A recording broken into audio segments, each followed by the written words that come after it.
1800 hours Pakistan Standard Time. Assalamu alaikum. This is Radio Pakistan. The news read by Sumaira Kamal. First, the headlines. Prime Minister leaves for Beijing tomorrow on a 4-day visit to hold talks with Chinese leadership to review the entire gamut of bilateral relations. Pakistan and UAE have agreed to continue regular and close consultations at the highest level on issues of mutual interest. Interior Minister has categorically stated that no negotiation is being carried out with the TTP. In Indian illegally occupied Jammu and Kashmir, Indian troops in their fresh act of state terrorism martyred another youth in Shopian district today. In Congo, 40 civilians have been killed during an attack by militia men in Ituri province. In Pakistan Super League, Peshawar Zalmi will take on Lahore Qalandars in Karachi this evening. And now the news in detail. Prime Minister Imran Khan, at the special invitation of the Chinese leadership, will leave for China tomorrow on a 4-day visit to end the opening ceremony of Winter Olympic Games. The Prime Minister will be accompanied by a high-level delegation including members of the cabinet and senior government officials. As a global event, Olympic Games foster mutual understanding, inclusivity and friendship among the people of the world. Beijing will soon become the first city to host both summer and winter editions of the Olympic Games. During the visit, the Prime Minister will hold bilateral meetings with President Xi Jinping and Premier Li Keqiang. The leaders will review the entire gamut of bilateral relations with the particular focus on stronger trade and economic cooperation, including CPEC. They will also have wide-ranging exchange of views on major regional and international issues. It would thus renew the bilateral commitment to taking the ironclad partnership between Pakistan and China to new heights and add impetus to cooperation across multiple domains. A number of MOUs and agreements would be concluded during the visit. While in Beijing, the Prime Minister would also meet prominent business leaders of China and representatives of leading Chinese think tanks, academia, and the media. Prime Minister Imran Khan has strongly condemned the recent attempted missile attack by Houthi against the UAE. He was talking to Crown Prince of Abu Dhabi and Deputy Supreme Commander of UAE Armed Forces Sheikh Mohammed bin Zayed Al Nahyan on telephone today. The Prime Minister reaffirmed Pakistan's abiding support for efforts to protect and promote regional peace and security through dialogue and diplomacy. He commended the timely and effective air defense response of UAE that saved valuable precious lives. The two leaders also discussed bilateral cooperation and issues of mutual interest and agreed to continue regular and close consultations at the highest level.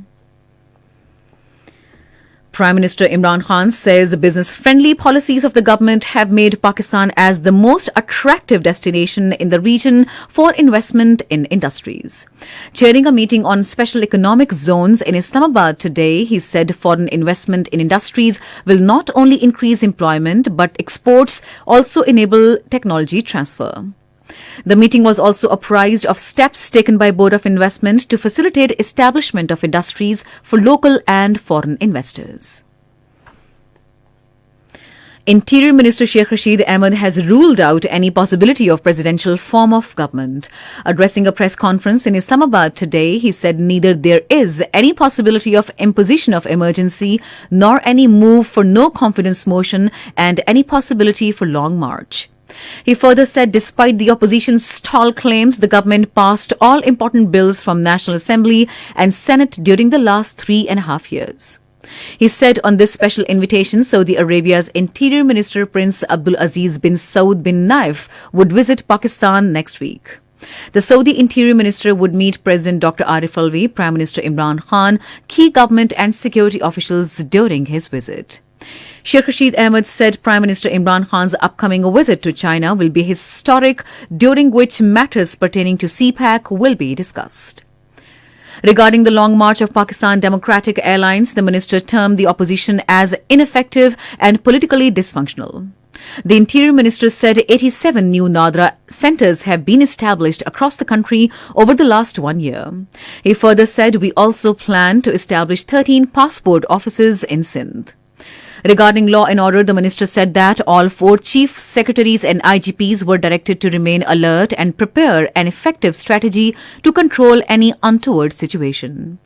Responding to a question, he said no negotiation is being carried out with Tehreek-e-Taliban Pakistan and further said all their demands are unacceptable. Minister of State for Information and Broadcasting Farooq Habib says inclusion of bus rapid transport Peshawar among 3 major cities in the world as best transport service is a major achievement. In a tweet, he said Peshawar has been nominated for the 2022 Sustainable Transport Award for its state-of-the-art rapid bus service. The award ceremony will be held on 9th of this month in Washington, D.C. Justice Umar Ata Bandial has sworn a new Chief Justice of Pakistan today. President Dr. Arif Alvi administered the oath to the new Chief Justice of Supreme Court at a ceremony at President House in Islamabad. Prime Minister Imran Khan, federal ministers, services, chiefs, judges and members from the legal fraternity attended the oath-taking ceremony. Justice Umar Ata Bandial, who is the senior-most judge of Supreme Court, will be the 28th Chief Justice of Pakistan. He has assumed the office of the top judge of the country after retirement of Justice Gulzar Ahmed as Chief Justice of Pakistan yesterday. This is Radio Pakistan. Ambassador of Azerbaijan to Pakistan, Khazar Fahardo, called on Naval Chief Admiral Amjad Khan Niazi in Islamabad today. Matters of mutual interest, bilateral defense cooperation and regional maritime security were discussed in the meeting. The Azerbaijan's ambassador appreciated Pakistan's Navy's role in ensuring peace and stability in the region. In Indian illegally occupied Jammu and Kashmir, Indian troops in their fresh act of state terrorism martyred 1 more Kashmiri youth in Shopian district today. The youth was martyred during a cordon and search operation in Nadigam area of the district. A report released by Research Section of Kashmir Media Service today revealed that since revocation of Jammu and Kashmir's special status in August 2019, Indian troops martyred 538 Kashmiris, including a dozen women. Meanwhile, family of detained youth leader Waheed Parra of People's Democratic Party has demanded better facilities for him after he was found unconscious in Central Jail, Srinagar. On the other hand, in Washington, more than 60 civil society organizations belonging to 11 countries issued a joint statement expressing solidarity with the Indian American Muslim Council and termed baseless and Islamophobic the allegations made by Modi government against the forum. The United States is sending fighter jets to United Arab Emirates after Houthi rebels launched a missile attack on the Gulf state. This was stated by U.S. Defense Secretary Lloyd Austin in a telephonic conversation with Abu Dhabi's Crown Prince Mohammed bin Zayed Al Nahyan. He said the U.S.-guided missile destroyer USS Cole will partner with the UAE Navy to assist against the Houthis' threat. In Congo, at least 40 civilians have been killed after a camp for internally displaced people was attacked by militiamen in Ituri province. Meanwhile, 25 people died after they were electrocuted when a high-voltage cable collapsed and fell at a market in Kinshasa, Congo. In Latin American country Ecuador, at least 24 people have been killed due to heavy flooding in Quito.